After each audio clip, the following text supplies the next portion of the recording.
Hello to all the comic fans, Marvel geeks, and all the nerds in between. Welcome to another episode of the Vigilante Vibes podcast, where we talk all things Marvel without the toxicity that's taken up way too much time in each and every fandom. I'm your host, Megan Nicole, and today I am so very pleased to introduce a very special guest. Occasionally on my show, I get the opportunity to interview excellent comic creators, and today is no different. Please welcome Kevin Davis. Hey, good to be here. Nice to meet you finally. Yeah, we've talked so much online, but we never actually connected like this. Yeah, it's the first time. Yeah, so welcome. Very excited you're here. Glad to be here. So, why don't you tell the audience a little bit about you? So my name is Kevin Davis, and I have a publishing company called Kevin Side Entertainment. Um, it's been in the works for about 3 years. That's when I started my comic journey. Actually, it was 3 years ago. Oh, wow. I started reading comics around 2020, so I did not grow up reading comics. But I got into writing because I love storytelling. Hmm. And I want to bring back the originality and the creativity, and just have a blast with an imagination. And I want to get kids reading. I want to get people reading in general, from kids to adults, and just have fun. I've been a published author for about 4 years. I published my first book 4 years ago, but I took it down like last year or 2 years ago because I needed to revamp it, and I wanted to make it better. So that's a story about my life. And now I'm in a better, I guess, season where I can actually talk about my life and actually open up a bit about it and not be afraid this time around. Hmm. And I'm a full-fledged nerd. I love horror, fantasy, Marvel, DC, Dark Horse, Image, all of them. I love that you mentioned Image and Dark Horse and the other indie comics because it's like every time someone says, I'm a nerd, I love all of Marvel and DC, and I'm like, there's so much more out there. Oh yeah, oh yeah.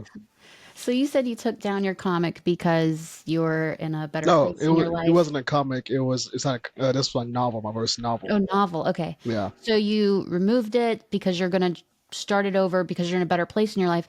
I think that's Mhm. very admirable because I think a lot of people give the story about their lives and it can be seen from so many different perspectives based on where you're at in life and if you're Mhm. over the things that's happened to you. So I think when I see comic book creators, novelists, anything who write a story about their life, I always hope I hope you give an update later or you look at it differently later. So I love that you did Mhm. that.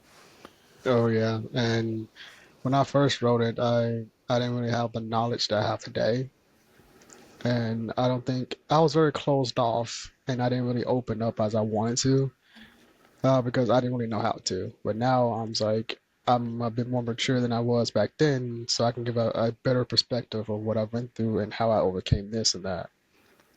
Wow. So are you working on that currently right now?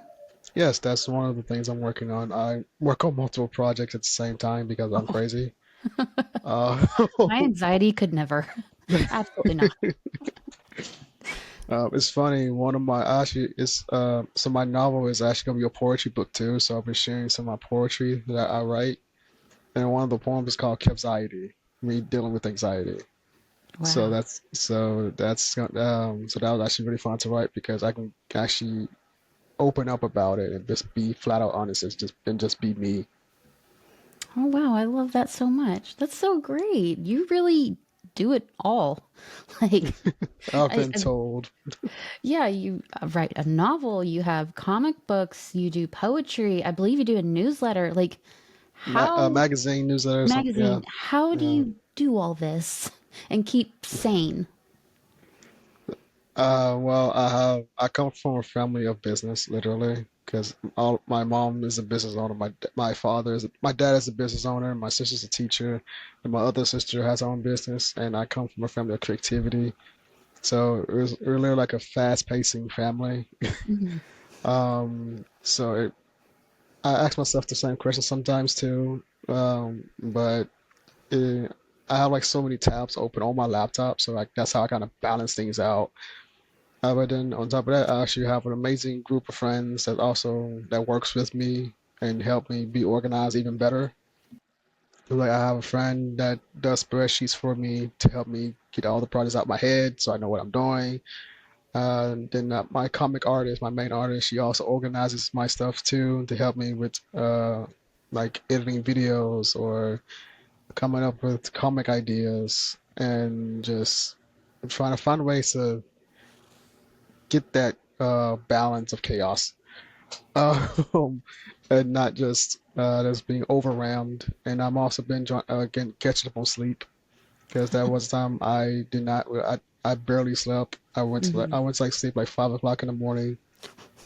Oh my goodness. Yeah, because my mind just keeps going and going, and I just have so many ideas I want to do in my head. So I try to get them down, and I can't sleep. I just get back up and start working, and and I had to learn to get to take care of my mental health because I won't be able to do this if I don't have the energy or have the balance to tell stories or to push my company out there.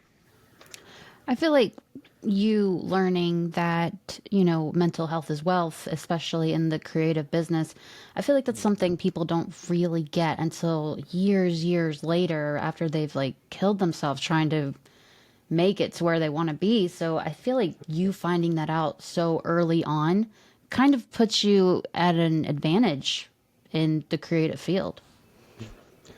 Yeah, that's because that's also where I started my magazine because my magazine I it's a lifestyle comic culture horror magazine where in a magazine you get interviews of other creators, so I try to like market them, take put them out there too, and show there are other creators like me, and I also have comic strips to show sneak peeks of upcoming comics, coming soon from me, and articles, business articles, talking about. My friend Dennis Knight writes articles for my magazine, giving advice about how to break into the comic industry and like the do's and don'ts. And then I have mental health articles that I write. So I try to like keep it balanced. So it's like interview, comic, mental health articles, and like because I want you to be informed, but I don't want it to be so heavy because it is a heavy topic to talk about. So I want you to have fun with the magazine, but also know that this happens. But also have fun reading comics at the same time.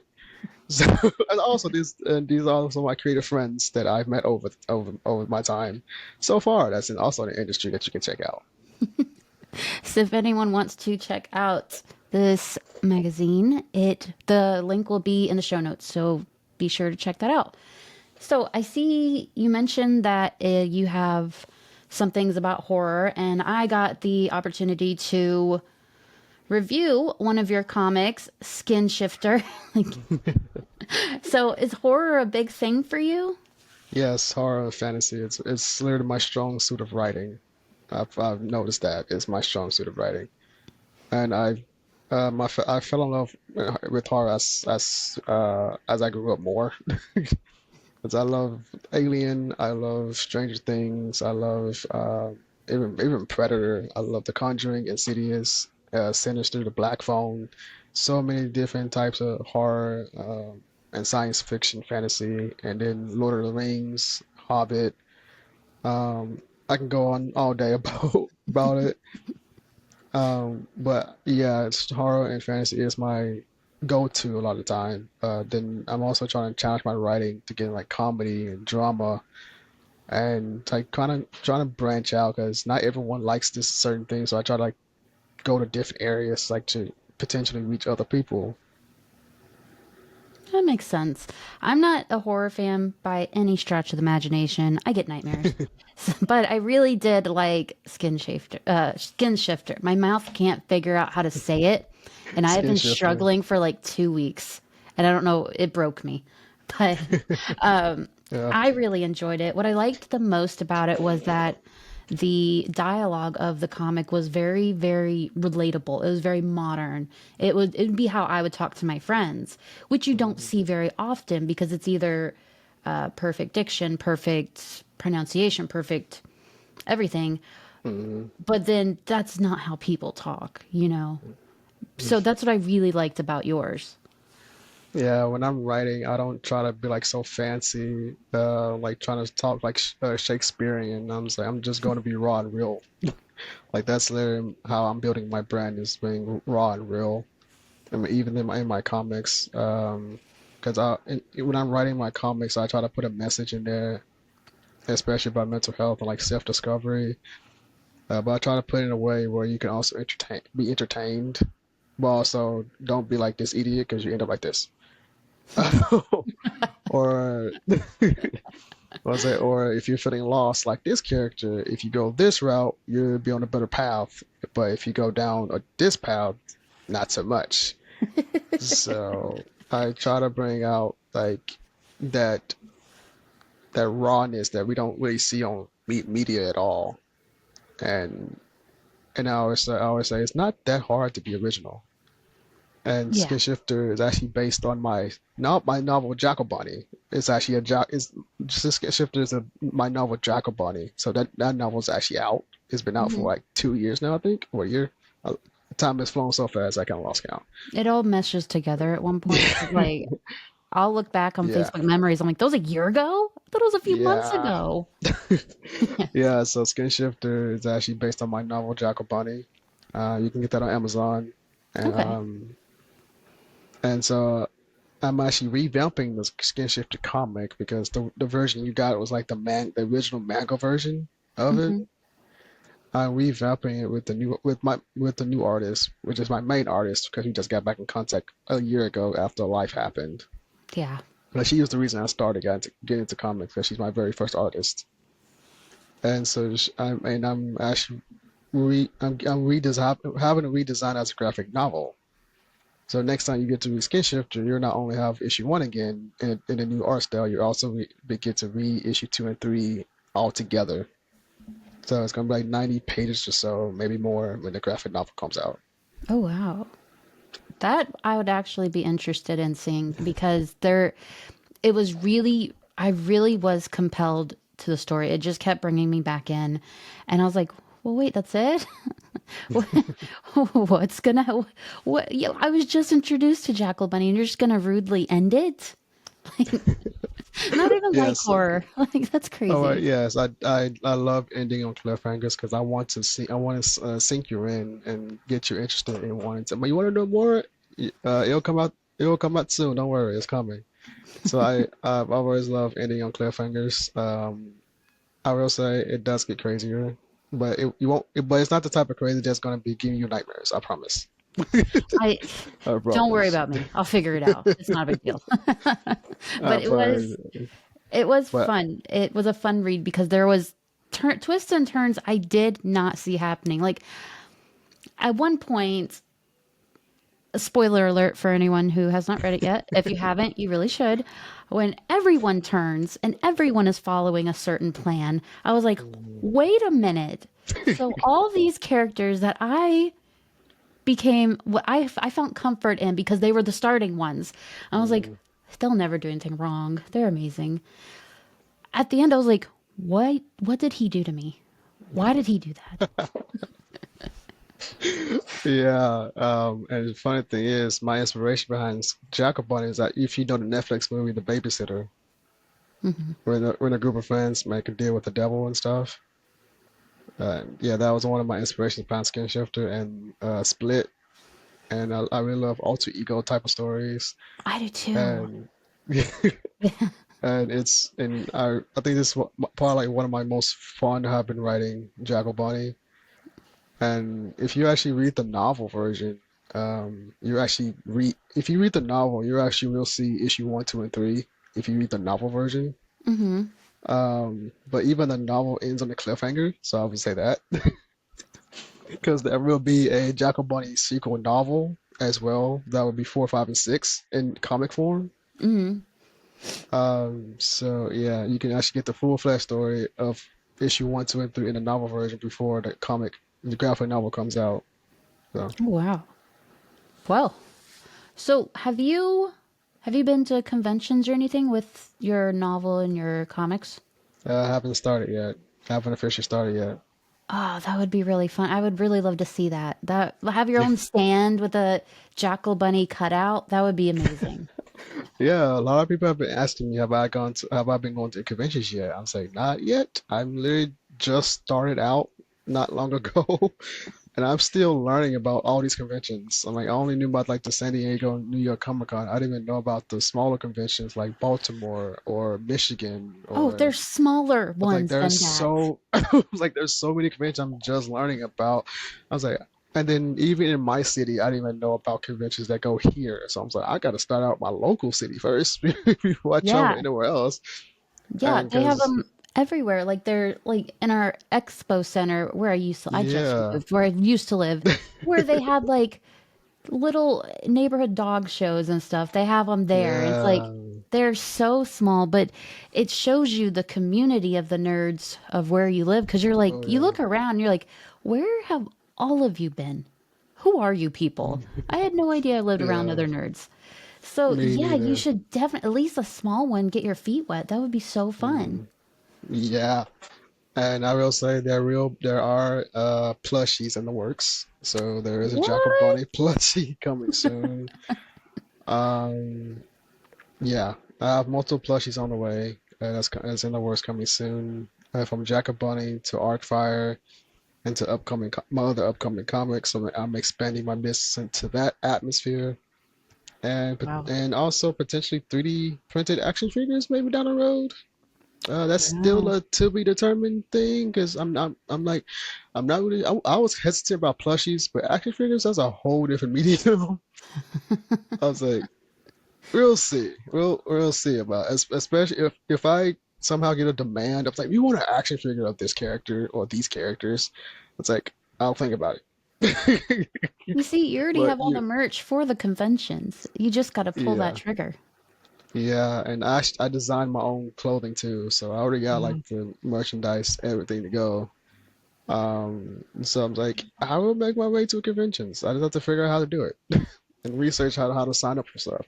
But when I start going, I'm going as a fan because I don't want to work. I just want to just nerd out and just cosplay, but also have my branding on me, so people still see that I have my own brand. But Hmm. when I first start going, I'm going as a fan for a little while and I like to survey the area to see how it is, how it's set up. I was like, I'm gonna get a table, but right now I just want to be a nerd and just have fun. Just no, I don't want to be. I'm not a business owner at the moment, but I technically still am because I have my branding on me. Yeah. But I'm not working at a table today, so yeah. Just go get some stickers made, take them with you, and to every person you talk to, give them a sticker. That's what I did with my with our podcast. So it's still fun. You can Nice. still be a nerd. You get to know people. It's very fun. But then Oh when you yeah, go with your own booth, you're still a fan. It's true. fun. You Yeah. bring someone with you. You give each other breaks so you can walk the circuit and you Mhm. get to know fans and also have a candy bowl. Like I know it sounds funny, but Candy bar, interesting. Okay, anyone with a kid will stop at your booth if they have a bowl of candy because they just want to get through makes the sense. whole thing. They don't want to have to buy Mhm. their kids something and they see, oh, lollipops. I Mhm. promise you will get way more people because that's me. I don't care what you're selling. I don't care what you're doing at a con. If you have a candy bowl, I will at least hear you out because you're giving me a service with that lollipop. So I'm telling you, Oh yeah. that Oh was yeah. from anyone listening right now does not have to pay for that tip. That was a free one. Oh yeah. Oh yeah. So you mentioned some things that give you your inspiration, like Stranger Things, which I am Mhm. so far down the rabbit hole right now. Like it's unhealthy. But what are some other things that inspired you? Scooby Doo, as you can see behind me. Oh, I didn't even Uh, notice. I like Scooby Doo. I grew up with all the Scooby Doos from the original to where it is now. Power Rangers. I'm a huge Disney kid. The Lion King, Toy Story, Moana, um, Snow White, Tangled, Rapunzel. That's her name. Rapunzel, Cinderella. Um, Literally everything Disney I watch. I still go back and rewatch them now just because I'm like when I need a break from horror, I go to Disney and Pixar or go to Warner Brothers for Scooby Doo and just have a blast. And then while I'm watching, I'm also getting inspired for a particular story that I want to do. So Scooby-Doo, I'm actually creating a comedy mystery of my own with the talking animal. I'm not sure it's gonna be a doll. I don't know what animal it's gonna be yet, but it's in the works that I'm working on. Um, and I'm working on like getting into comedy and drama, like dramas like Bridgerton. I really got into. Uh, I tried with great. Bridgerton. It was too soft. I couldn't do it. Yeah, I know. It's Yeah. I don't like romance. So like the whole time I was like, it's gonna pick up soon. It has to. Then I was like on the Yeah, it's third all right. season, I was like, screw this. That's ridiculous. Yeah, it's not for everyone, It's not. but I watched it all the way through. So I'm gonna get inspiration. Like, how can I use that concept, but make it better and not boring? So yes, I actually do watch the whole thing, even though if it's boring, I'm still gonna watch it just because I'm getting inspired to do my own thing. Um, what was Adam Sandler? I'm a huge Adam Sandler fan. Happy Gilmore 2, Grown Ups, Jack and Jill, Hotel Transylvania, all of everything Adam Sandler, huge fan. Um, I'm a huge fan of The Rock, Hmm. especially seeing him as a man, how he balances his family and business. I'm like, dude, you're running everywhere. I'm like, one post you say you're in Mexico, next post you're in Spain, next I'm like, next post you're with family. I was like, dude, how the crap do you balance that? I Uh, don't think any of these people actually sleep. Like, because sometimes I'll see a celebrity, they're just bouncing around the world. I'm like, I am so tired reading this Instagram post. There's no yeah. way. Oh yeah. Oh yeah. And The Rock has been one of my big inspirations. Because he balanced out his companies and everything he do. And I still have to see this movie, The Smashing Machine. It looks great, and I love he's going back to his roots of actually acting and not being himself in his movies. Thank God. I, I was like, now dude, that's I'm like, that's Dwayne Johnson. That's not The Rock. That's Dwayne in The Smashing Machine. It's like we need that guy back. He's finally back. I've Uh, heard great things about the movie, but I'm a huge UFC fan, like an unhealthy, huge UFC fan. So when I saw it, they were making it, I was like, oh my God, this is it. My life is complete. And then they said it was The Rock in it, and I was like, oh, why? Why did you do that? But it but does when you it. see the aesthetic of him But then I as saw Mark the Kerr, I was trailer. like, Yeah, and I was like, "Oh my gosh, it's not the same character that's in like it's 8 not. different movies. Thank God." When I saw the behind the scenes, I was like, that's The Rock? Yeah. I was Right. like, no. I'm like, that's Dwayne. That's not The Rock. That is freaking Dwayne, the Yeah. actor, not The Rock, the action star. That's Dwayne, the actor. Thank God. I was like, dude.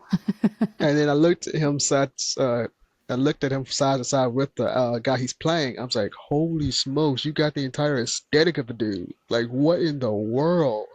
He's a white man. Like it's it is so much cuz when I first saw the trailer, I like was like, I guess Dwayne's not in this. And I was like, "Oh my God, that's him." Yeah, It was yeah, crazy. But like I saw so many bad reviews about it. Not that I care, because like some of my favorite movies have been just flops, yeah. technically, not in Same. my heart. But Yeah, I don't listen to people's reviews a lot of the time. no, Rotten Tomatoes, like, Yeah, screw them. yeah, That yeah. they don't. Yeah, I don't care for Rotten Tomatoes. Especially when Superman came out. I was on a trip when Superman came out, and I was in Indianapolis when it came out. I got to see it on IMAX. That was the first movie I got to see on IMAX. Oh wow. And I read the reviews, and they were like so much hate. My Henry Cavill was better, and then I'm saying that this Superman, the new one, is like more accurate comic wise. Hmm. And that's the other side. No, Henry Cavill was accurate, more accurate. And I'm like, how the hell did one movie freaking divide both fandoms talking about this is That happening? was I was like, I've never read the comic, so I don't know. So I just legit looked at my phone. I was like, you say Henry's accurate. You say David's accurate. No. I was like, Zach sucks. I'm like, you just I was sitting on Zach's balls. I was like, okay, now you're getting disrespectful. Jesus Christ. so. And As then someone who has read the comics, David Cornsweet is basically right off the page. Henry Cavill's, while he does make a good Superman, like he has the look, he has the stature for it. the script was not Superman. Superman is all about hope and, happiness and vibrancy. And what Mm, Zack Snyder did was not it. He tried his best. I like the Snyder movies, but mm, it's like they're variants of the actual characters. mm. And then you had Gal Gadot, who just can't act her way out of a paper bag, but she looked like Wonder Woman, and it was so weird. It was a weird Like, time to be a yeah, fan. I'm a fan of Gal Gadot, but I hated her in Snow White. That whole movie was a mess. I didn't watch it. Good, I that hate good. I That movie was a mess. Gal Gadot is like that felt forced, especially with her singing. And She sang. yeah, yeah, she was the evil queen. So even the Oh, acting, it was over dramatic, not in a good way. Rachel has a beautiful singing voice, but yeah, in that movie, it didn't work. The dwarf was horrible. That I'm like, y'all should have got actual people that actually play this part and not hire these tall actors to make crappy CGI. That was yeah. pathetic. Thanks a lot, Peter Dinklage. Right. And I was like, dude, I am seriously wasting 2 hours watching this movie right now. And I'm going to politely tell my sister, don't watch this movie. It was like, go watch the original. Go watch the original Snow White, because I don't know what the hell they did with this thing. Well, the Um, main actress, Rachel, she doesn't even like the original. It's like, yeah, I what are was you like, doing here? I was like, when I saw the post on her Instagram, I was like, why the hell are you making this movie a political statement? That's going to turn people off and not even care to see your freaking movie. Yeah, And also, why are you hating on the original, where literally the entire fan base of Disney who probably wanted to support you are now finna not support you? I was like, sweetie, you need help in marketing. Uh, yeah. Her PR people probably lit Jesus themselves on Christ. fire because, first of all, Snow White was the first animated movie of Disney. Even Hmm. if it scared you, even if you weren't a fan, you have to have that respect because the people who are going to watch your movie are fans of the original, no matter Hmm. what. And I didn't see the movie because I cannot stand her. She has a beautiful singing voice. She's not a bad actress, but it's her. You know those people you just She's love just to very hate? cocky. Yeah, she's just very cocky. It's so weird. Like when she said, "Oh, it's weird that a prince was stalking Snow White." And it's like, ma'am, I was like, he wasn't stalking. what is going on here? Like, why are you so I don't know why people are so obsessed with being different, like reinventing the I, wheel. Just yeah, I just want it, I like the live action Disney. I just wanted a live action Disney movie. yeah. I've seen every single last live action since when they brought them out. I disliked Lion King, the live action. What? It didn't hit me like the original did, except Yeah. Mufasa's Yeah. death. That hit me off the feels every time. Oh wow. Yeah. The kids were great. I just felt Beyonce didn't have the spirit of Nala. I Beyonce didn't didn't have think the she had spirit any of spirit. Nala. Yeah, and I was like, dude, they should have got someone who can actually one act and have that tenacity as Nala. And Donald Glover, I think he was pretty okay, but I think he was a bit too laid back with the singing. I didn't really feel the soul in the singing, if that makes sense. But I liked him over to Beyonce, so I'm like, dude, fantastic actor, fantastic musician and producer. My favorite live action so far is Aladdin, because I think that was like Such a good one. more in tune to the original, even Hmm. paying homage to Robin Williams. Hmm. I liked Little Mermaid, but I feel like if they wanted to have a African American mermaid, they should have did a different story and actually did an original story with a new character. That's just my opinion. Hmm. Even though I love Halle Bailey, but I just feel like that the way they did that, it went the wrong way. As I really think they should have done a original story and did something else with the Little Mermaid live action. If that's my point of view on it. Yeah, I can see your point. Um, Personally, I think, it's a fictional story. So it's like her color has nothing to do with the story. So, like, true, true. do whatever you guys want. Just Yeah. all I asked was for she has to have the voice. She has to have a beautiful Oh, singing she voice. definitely And had the they voice. did. Oh They yeah. she Holly brought that, and that's when I was like, I don't care if you're purple. I really don't care at all. That's what I wanted, and I got it, Man, and I'm good. man, when that movie came out, I've seen all these comments. Some are woke this and woke that. I'm like, it's a fictional character. It's not real. It was grown I was men like, online I was like, complaining dude. about it. They said, "Not my mermaid." I'm just like, it's not a freaking real person or a real thing. Well, I was like, "You mean to tell me you grown ass men online? You It's like, guys are mad right, about a mermaid princess? No, you weren't gonna see the movie anyways. right. Fuck And out of here." I'm like, dude, are y'all seriously that freaking upset about a fictional character that doesn't exist, by the way? It's a full-fledged fantasy musical. And I'm just like, bruh, what the hell? I'm just like, you're like 50, 60 something year old in a nursing home probably or something, wearing a, having a fit over a 20-year-old girl playing when I tell you I have a blast reading comics, not comics, we'll get back to comics in a minute. Comments on certain movies and those TV shows, and I just look at it and I'm just like, I'm excited to see it because you hate it. That's literally how I go by it.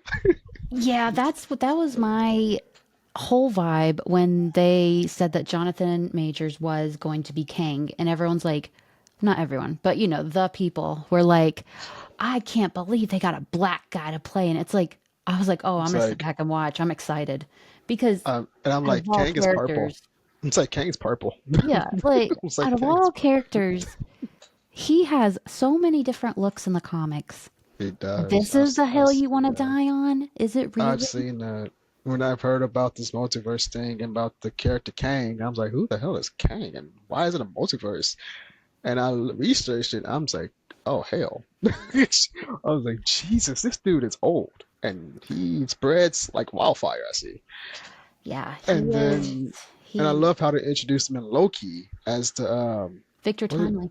Victor Timely. Yeah, in And the I was, second I'm just, scene. Yeah, second season. yeah, Yeah, that was yeah. his And best I was one. like, oh my God, that was the best Marvel show. Oh my God, I love that show. And man, then look, and then the ending of Loki, and I didn't understand what Loki going into what he meant, what he was becoming until someone explained. But oh, he's becoming the god of stories.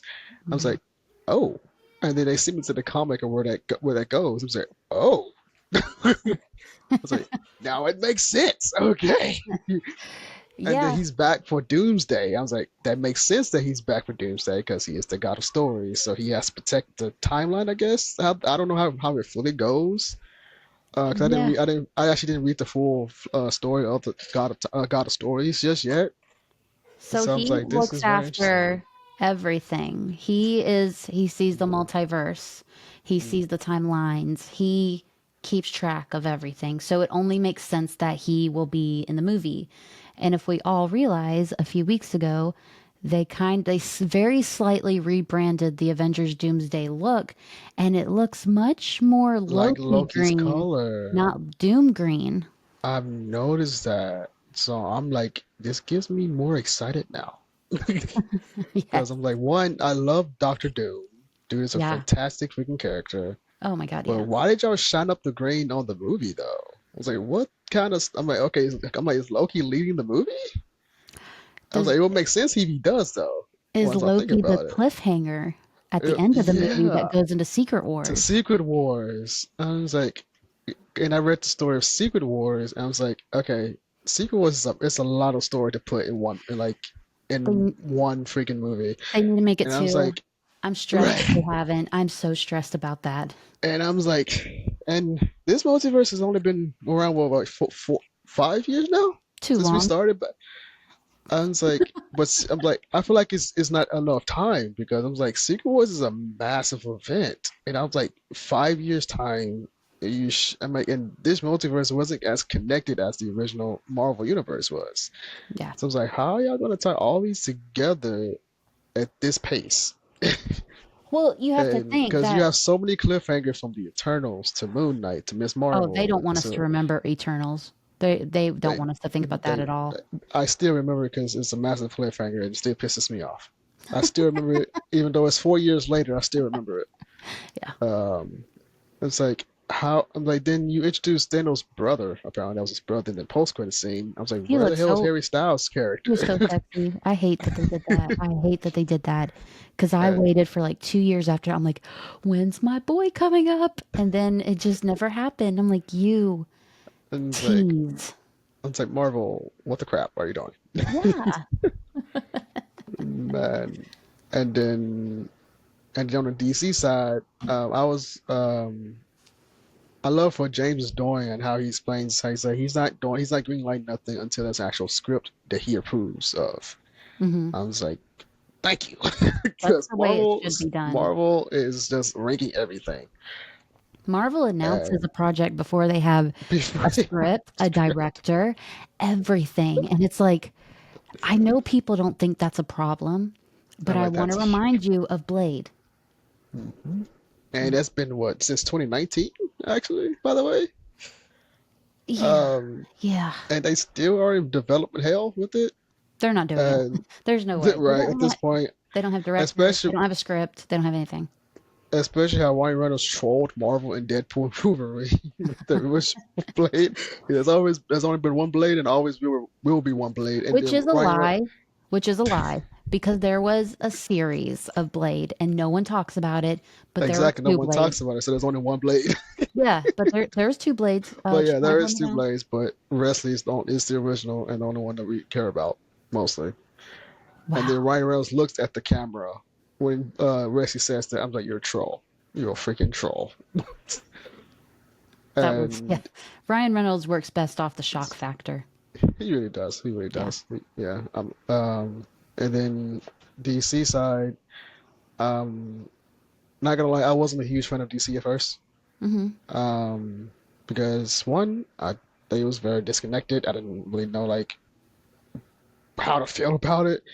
But I'm a huge fan of Zack Snyder, especially his Dawn of the Dead movie and Army of the Dead movies and 300 movies. And I think he's also one of my inspirations of like the dark side of writing when I'm like writing them dark Yeah. tale story. Yeah, His movies are Zack. dark, Yeah, literally and figuratively. but also the guy who wrote Hellboy movie. I keep mispronouncing his first name. I always call him by the last Del Toro. Oh my God. And you made me think about it and I thought too hard about Yeah. it. Now, what is his name? Gil, Gil, I don't want to butcher his name, so Del Toro. I love how his writing, especially with monsters. Guillermo. Yeah, Guillermo del Toro. Yeah. Like Uh, I thought I knew it. And then I was like, do you actually know it? And I gaslit myself there. oh yeah, and I really love his writing on monsters. And like, I can't wait to see his Frankenstein movie on Netflix. Oh my God, that looks so beautifully I stunning. know. I know. And It's he's Oscar also Isaac. It's Moon yeah. Knight. Oh, And I also write monsters in my comics too. That I write zombies and I create different types of monsters out of my head. oh wow. And it's funny, my artist who read the scripts of my horror stories, it was like, dude, your mind is crazy. And the artist was like when he read the script, he said he feels the emotion, he feels the stake of the characters going through, and he's like, I can't wait to draw this, and I want more. Aw, I love that. And yeah, I was like, for real? And then we got some of the art done of it, and the colorist texted me. He said, "Dude, are you planning to publish this when we finish it?" I was like, "Yeah, I have my publishing company." And he was like, "Dude, this is like the best thing he's ever seen, art-wise and story-wise." Oh wow. And he said, "This is even better than The Walking Dead or anything on the mainstream." I was like, what?" I was like, okay, now you're trying to gas my head up now. I see. I'm like, especially I'm still a new creator, and you give me this big of a compliment? Like, what in the world? And then I've gotten so many other compliments from other people that's read my writing. They say, dude, are you gonna make these into movies? I was like, I don't know. I'm just getting started. I don't freaking know. But I always make the joke sounds. My name might be Kevin, but I'm not Kevin Feige. I actually go quality over quantity, and I don't do a project until I actually know the story I'm doing and what art style I want. And if it's a priority story that I want to do. And I push stories back because they're not my priority because I need more time to develop those characters and to develop the story so it won't be repetitive and also to make it make sense. Because I'm literally working on multiple series of comics at the same time. I'm like horror, fantasy, comedy. I'll get back to you like 10 years. So I literally go back and forth between. I was like, oh, I got an idea for this one. Let me put it down right here so I won't forget it. And so yeah. I could never. I can't even watch two series at the same time. Like, absolutely not. Oh yeah. Yeah. And man, and oh, and and back to DC with James. Um, James is also one of my other inspirations too. Since you asked, that was the question you asked. Hmm. James is my other inspiration. Especially, he's a nerd himself. Yeah. Dude, he can write his tail off. And the Guardians movies, oh my God, I had a blast with those weekend movies. I actually had a blast with the new Superman. Yeah. Um, Me too. I was like, I was like, I love both Henry and David. Hmm. But coming out of Superman, with David, I was like, I do feel a bit more hopeful with Hmm. this Superman. But I understood Zach's version because I think the way Zach was trying to go is like even in the dark times, there still could be hope. But he could have tweaked it a lot more to make the show more of the hope side. He raised it a I bit too dark. I think he So, wanted to but he, make it. I think he's a talented writer or director. I really do. yeah, he's But really I, good at visuals. yeah, but I don't think that was it. I think he needs to do something where he makes up the characters instead of Yeah, pulling from agreed. already existing, because I think he looked at Superman and said, I just don't like it. I want to see it different. I want a new Yeah. one. And it's like, you can do that with a lot of characters. You Hmm. cannot do that with Superman.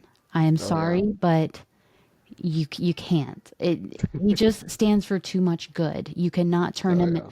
into something angry and brooding. He is not Batman. He made Right. Batman the Right. comedic relief of the movie. It was like, oh my god. Actually, in the Justice League version, the 2017 version, that actually wasn't Zack. That was Joss Whedon Hmm. who made Batman a comedic. Well, I mean, like in the Justice League Snyder cut. Oh well, yeah, he was still a bit comedic, but yeah, Yeah. I think he was still a little bit comedic because I think he did that because like the fan backlash, somebody should be a little bit lighter and yada yada yada. So I think that's what he tried to link to. And I was like, who gives a fuck what these crybabies talk about? Like Ish. they're gonna complain regardless of what you do. So I'm like, just go. I'm like, just stick to what the character is. Just And what you think would make a good movie, just stick to that. Don't lean this way, yeah, don't lean that way. What yeah, you, as the person who holds responsibility for these characters, think is best for the characters. And I think exactly. Zach was like, no, I'm not doing that, which is fine. Oh my It's God. whatever. Yeah, It happens. exactly. So And we are nearing the end. This went by super, super fast, actually. Uh, can you tell my listeners where they can find you and your books? you can find me on Instagram at I am Kevin Davis Official, Facebook I am Kevin Davis CEO. My entertainment website, my publisher web is keviside.com. It's Hmm. spelled KEVISYDE.com. And if you want to see my magazine, it's at kevisyinternational.com, which is KEVYSIE international.com. And listeners, I do know that is a lot of links. This man does a lot of things. So just look in the show notes under each episode. Anywhere you listen to the or watch this episode, you will find every single link there. So thank you for coming on. This was so much fun. I had so much fun nerding out with you. I never get to do this anymore. It's usually just me on the episode. So this is really fun. Thank you for having me. Of course. So, thank you for listening to this episode of Vigilante Vibes. Wherever you are listening to this episode, click that subscribe button so you don't miss any of my amazing guests like Kevin or any future episode. Thank you for listening. I hope you enjoyed it. Have a marvelous night.